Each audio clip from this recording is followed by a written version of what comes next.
What is up, YouTube? Boy, do we have some news for you today. So we have some news on a couple of interesting Overwatch collaborations. It looks like in the near future, we're going to have like 2 collaborations. One is an anime collaboration. There's one collaboration I did not necessarily want to see, but it is what it is, though. We have some Pokemon news about Mega Embor, as well as a ton of Switch 2 news at the eve of the big Switch 2 Direct, as well as some information about an anime finally being able to get a remake. The fans of this show can finally catch a break. Let's talk about it.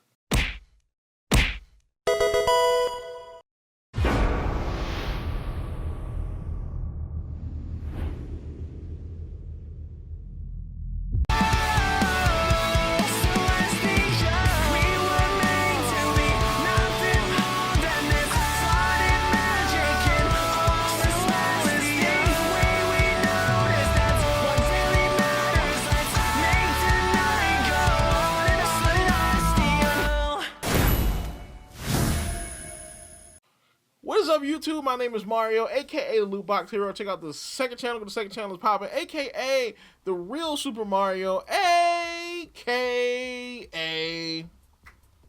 YouTube's greatest fat man here, bringing you another video. All right, so let's get on into this real quick. All right, so we're gonna go ahead and get started with the biggest story that dropped this morning. Was that not only is Nintendo going to be doing the big Nintendo Direct tomorrow, but also on the 3rd and the 4th, they will be doing Nintendo Treehouse Live. So this is kind of huge because the only time they really do Treehouse is for like the E3-ish events, right? So they never really do Treehouse for anything else. So the fact that they're going this big means they have a lot to talk about. Now, if you don't know what Treehouse is usually like an after show. Like, you know how, if you ever watched E3, right?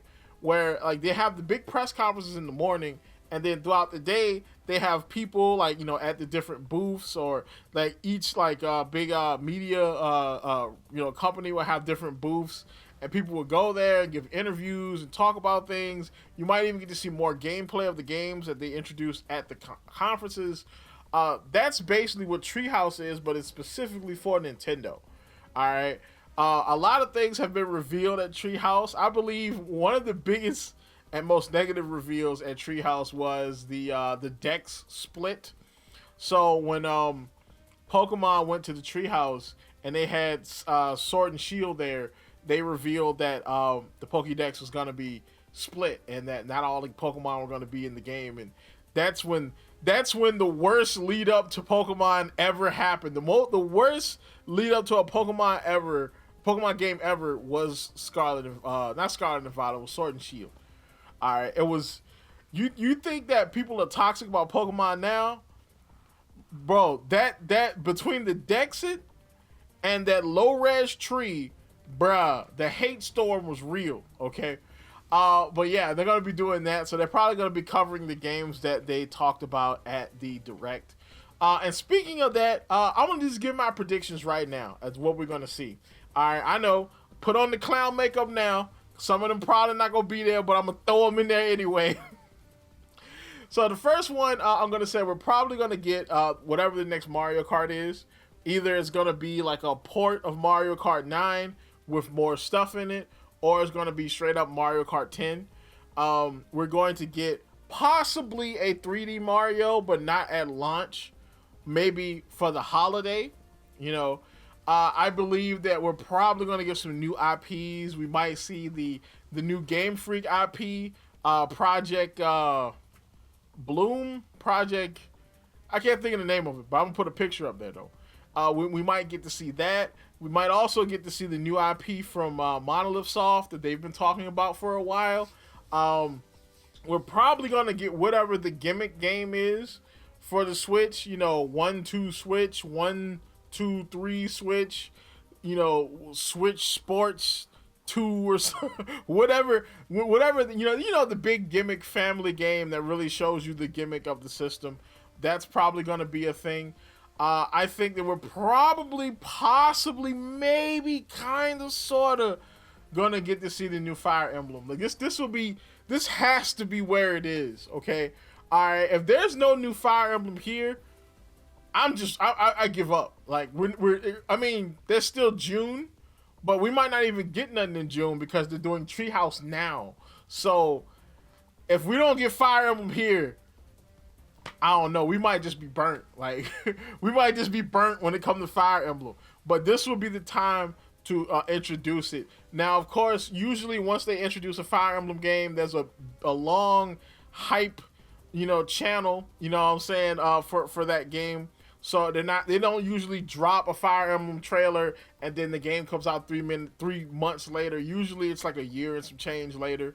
So, the other thing we're probably gonna get is the Breath of the Wild remaster, because that was technically the tech demo for the Switch 2 a number of years ago at GDC.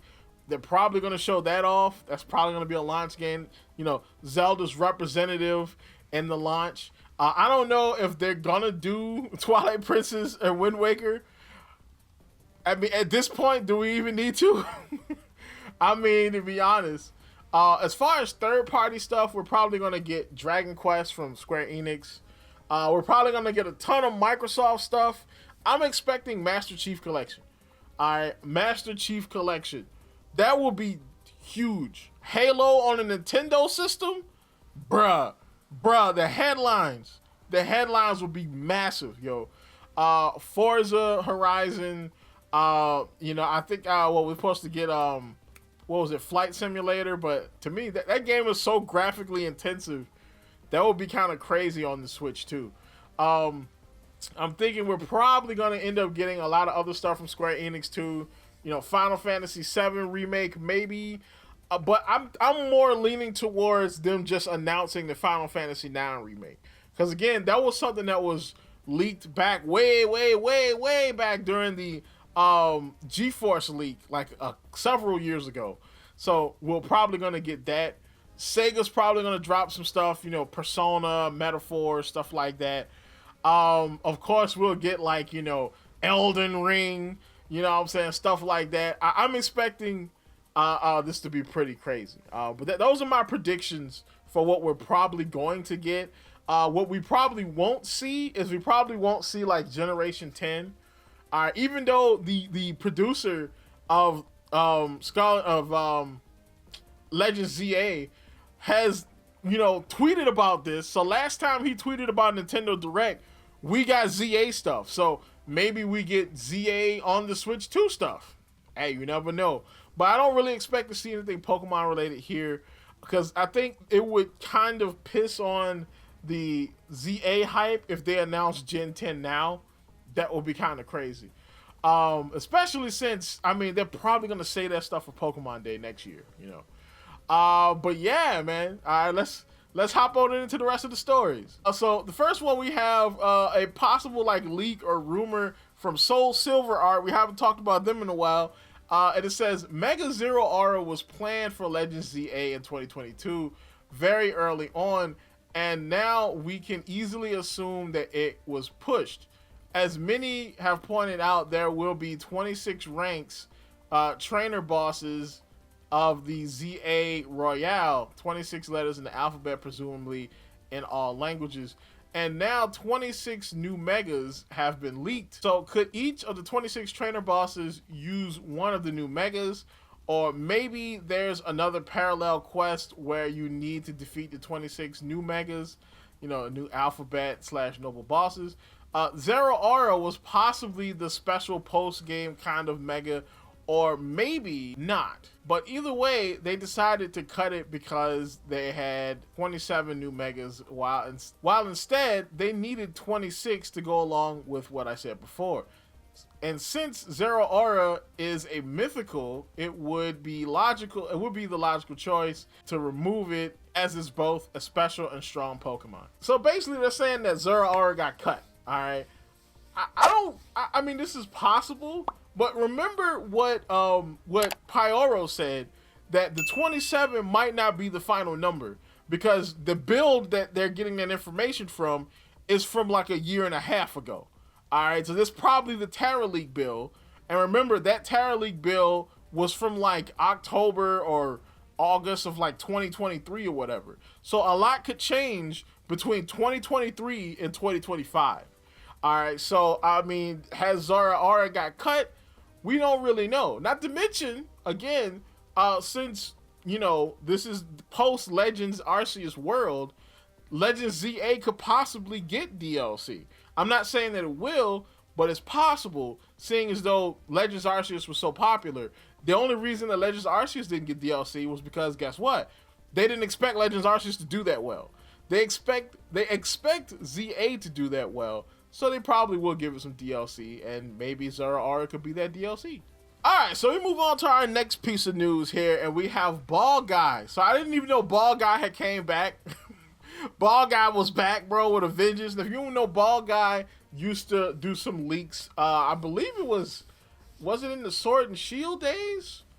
Or was it the Legends Arceus leak? I don't know. It was one of those leak periods where Ball Guy was dropping that heat.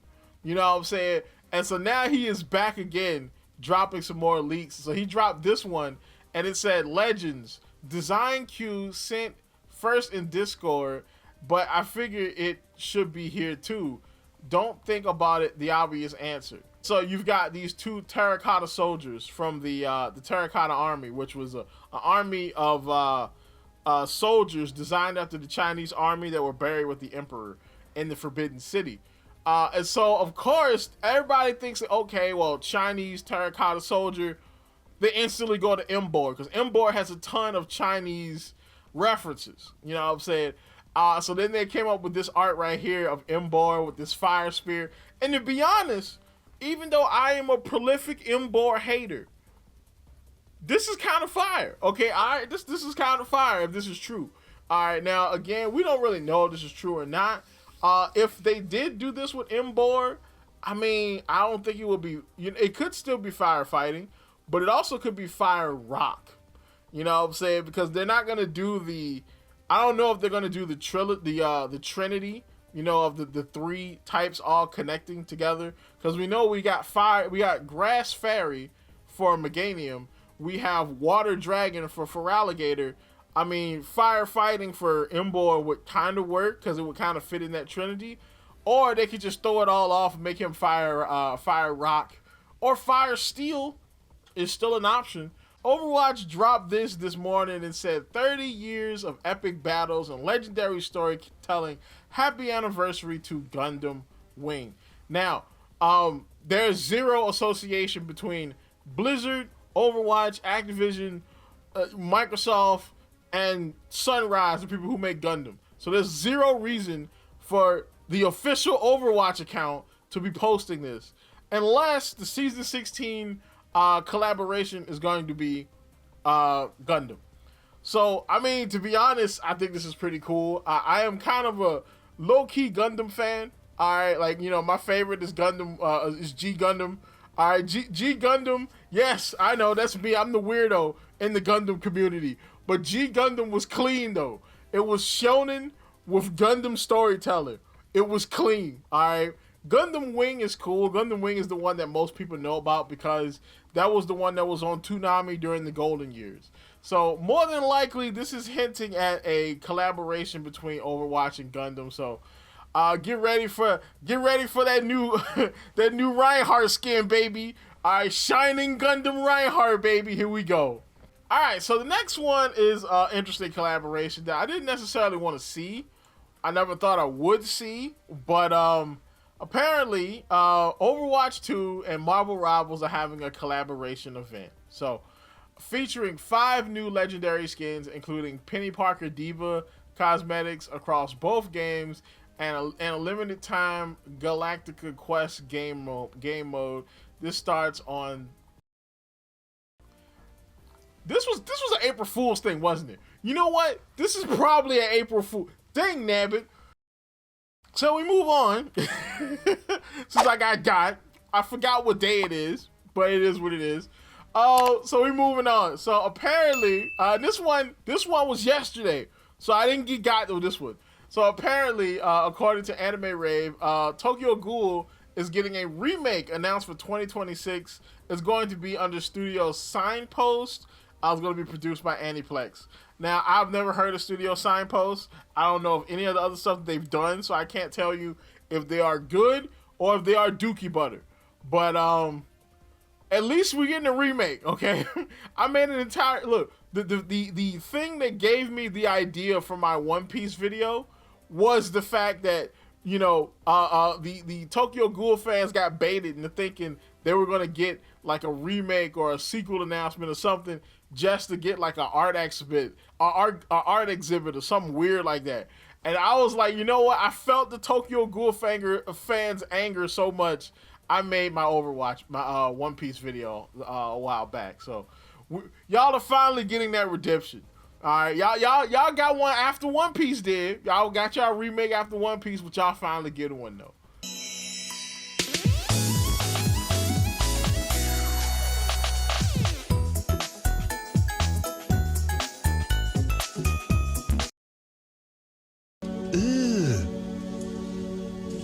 Brother, Alright, so then we go on from a good, wholesome story to some old DGen nonsense. We have Palworld releasing a dating sim called More Than Just Pals. Brother, You play as a school student developing friendships or romantic relationships with pals. You's a freaky ass nigga! Y'all niggas is weird, okay? Alright, I'm just gonna be honest with you. Y'all niggas is weird, okay? Alright, stuff like that doesn't happen over here in the Pokemon world. We don't have DGens talking about smashing Pokemon, alright? That's why Pokemon is the superior franchise, okay? Alright, because y'all over there, y'all DGens. Y'all bring shame to all of Japan. Alright, so then we move into the Switch 2 stuff. So, we are starting off with Imran Khan. He says Nintendo has denied Embracer Group Switch 2 dev kits, which this is kind of crazy if true. I don't think I've heard Nintendo denying a company dev kit, saying, nah, bro, you can't make no game for our system, bro. Nah. And Embracer Group is kind of huge, even though they've had a lot of trouble recently. Denying them dev kits is kind of crazy. I mean, because shoot, Embracer Group, they just released Kingdom Come Deliverance 2.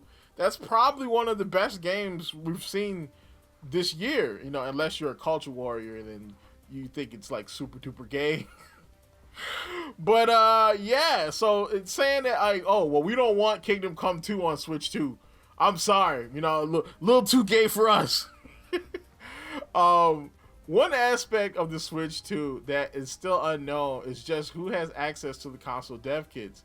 There have been rumors, including one that appeared earlier today, that suggests that only large third-party companies were given dev kits. However, if the latest update in regards to the rumor is any indicator, there may be an exception. According to writer and reporter Imran Khan, there is a big third-party publisher that was denied dev kits because Nintendo felt that they were too chaotic and unstable at the time. Oh no. Nintendo was like, nah, cuz y'all need to settle some of them problems you got over there before you can get some dev kits for our system. And to be honest, I can kind of see that because Embracer was going through a whole lot of stuff. See, the thing that happened with Embracer Group is that Embracer Group, they are this kind of group of like investors that basically buy a bunch of game companies, and they bought a whole bunch of companies, and they had this big like $1 billion evaluation. And so then the Saudis said that they were going to put in $2 billion into the company, but then they reneged at the last minute and they only put in $1 billion. So essentially the company lost $1 billion like that, and it threw the entire company into chaos because they were expecting $2 billion and only got $1 billion. So yeah, there's been a lot of sales, like a lot of IP sales, studio sales, like all kinds of stuff been going down. So I can kind of see where Nintendo is coming from. Because of this, they feared they might shut down studios in the process, misplace or lose the Switch 2 dev kits. Later on, Khan confirmed that the publisher was Embracer Group. Also says that, I don't know if their plan changed. This story was from maybe 8 months ago, but I know companies that split off from Embracer Group ended up going back to Nintendo and renegotiating, and that they were more amendable. So So, yeah, maybe once everything kind of like straightened out with Embracer Group, that they would slide them a dev kit, but that's crazy to get denied. Like, nah, we don't need that kind of energy here. So, moving on. Next story, we have FCC documents show a headphone jack for the Switch 2 Pro controller. So, headphone jacks are becoming a little bit more rare on portable devices, like phones. Like you see, phones don't have them anymore. Like, look, no headphone jack.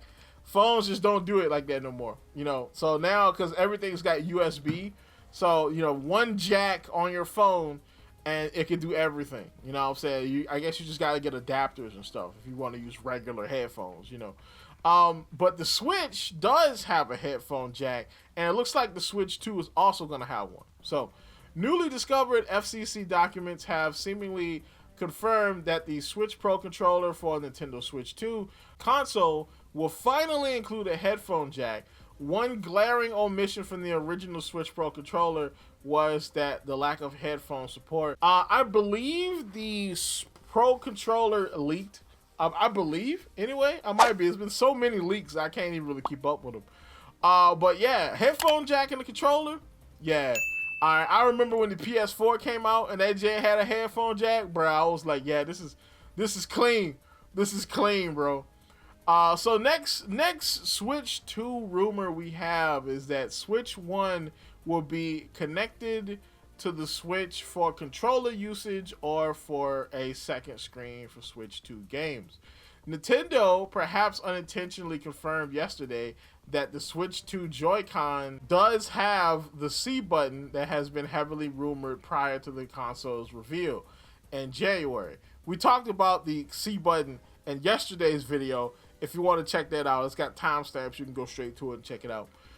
There have been lots of questions as well as even more rumors about what the button actually does. Nintendo hasn't confirmed the specs yet, but as usual, rumors continue to fill the void while we wait for the Switch 2 Direct on April 2nd. The latest rumor on the C button comes from Xdasis, who mentioned earlier this year that Forza Horizon 5 is coming to Switch 2. According to that person, their sources are saying that the C button can be used to connect the Switch controller to the Switch 2. The Switch 1 can be used as a controller or as a screen to display Switch 2 games. So, that will be kind of interesting because they will be kind of fusing the concept that was the Wii U with the Switch concept, which is kind of interesting because, I mean, and that would also kind of make like the Switch 2 pretty powerful if it can like stream a Switch 2 game onto your Switch, because that's essentially what it's doing. It's kind of similar to what PlayStation 5 does with like that PlayStation Portal, kind of like that. You know what I'm saying? That's essentially what the Switch 1 and the Switch 2 would be doing if this was true. And to be honest, I think this would be an amazing feature. All right, I mean, I wasn't gonna sell my Switch 1 anyway, but I definitely not gonna sell it now if that's the case. Like, because that's a pretty cool feature. Even though, to be honest, you don't necessarily need it because it's a Switch. So if you wanted to play it away from the TV, you could just click and just take it with you. But it's still an interesting feature, though. All right, so next story. We have rumors Switch 2 dev kit may not have 4K support. A resolution is needed. We have no clue right now what resolution the Switch 2 will output when it comes to the handheld or dock modes, but many are hoping that we'll get 4K treatment when it comes to TV play. Unfortunately, a bit of potential insider information might point to those hopes being dashed. Insider Gaming talked to a developer at this year's GDC and also heard separately via email that Switch 2 dev kits don't support 4K. While that might seem like a death blow for the Switch 2, I don't really see how. I mean, 4K is big, but personally, I don't necessarily need 4K. I just need things to function better, okay? I would rather have more horsepower, more processing power, than to have more graphical power. because more processing power, you can do more with your game than just make it look pretty. And also, you would get less situations like Pokemon Scarlet and Violet. All right, because I will die on this hill and say that a part of the problem with Scarlet and Violet was the fact that it was running off of 10-year-old tech. All right, I'm just saying. All right, I think if Scarlet and Violet came out on Switch 2, it would probably be a different story. But, you know, it is what it is. While that might seem like the death blow for the Switch 2 itself to have 4K support, that's not necessarily the case. Dev kits often don't have final features or specs that actual hardware does, so that could very much change. That could very much be the case with the Switch 2. So, yeah, I mean, that's also a possibility. Dev kits are not usually the final product. It's usually like an approximation of what the final product is going to be. All right, so yeah, so tell me what you think. Do you think it'll be a bad idea if the Switch 2 doesn't have 4K? Tell me what you think in the comments down below. All right, so looks like my camera has died. I see that light is not on no more. That's hilarious. So that's about it for this. I guess that's a sign to wrap this up. So that's about it for this. Tell me what you think. What do you think about the Pokemon stuff? Do you think Embor is going to be firefighting or fire steel or fire rock? What do you think about the Switch 2 stuff? Like, comment, subscribe, and as always, people, keep it real.